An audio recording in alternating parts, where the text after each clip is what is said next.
So yan mga paus, patapos na kami magtikal ni Papa, konti na lang ito. Konti na lang, matatapos na kami magtikal, tapos sasalang namin ulit, tapos magtusta na kami. Pero, ang kagandahan yan, meron pa kaming isasalang ulit. Hindi man namin nasalang lahat. Isang salang pa man. Pero bukas na namin isalang, kay hapon naman roon. So yan mga paps, sumanamig lugit oh. Tapos na kami magtikal oh. Oh, wala na yan oh. Oh. Yung nandun sa likod, yun mga hilaw.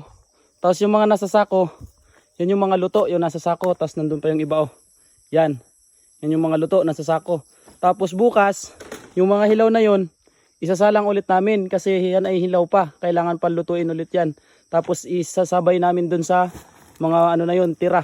Tsaka yun. Yun sa mga tira na ganyan. Isasabay namin yan. Magbubuhat na si Papa oh. Yan. Oh, lakas pa rin yan kahit pagod na yan oh. Oh, persado murag kabaw. Payat lang yan pero malakas. Oh, di ba? Payat lang yan pero kusgan. Oh, so mga paps, maraming salamat. Manamig tikal sa sunod na pod. What's up?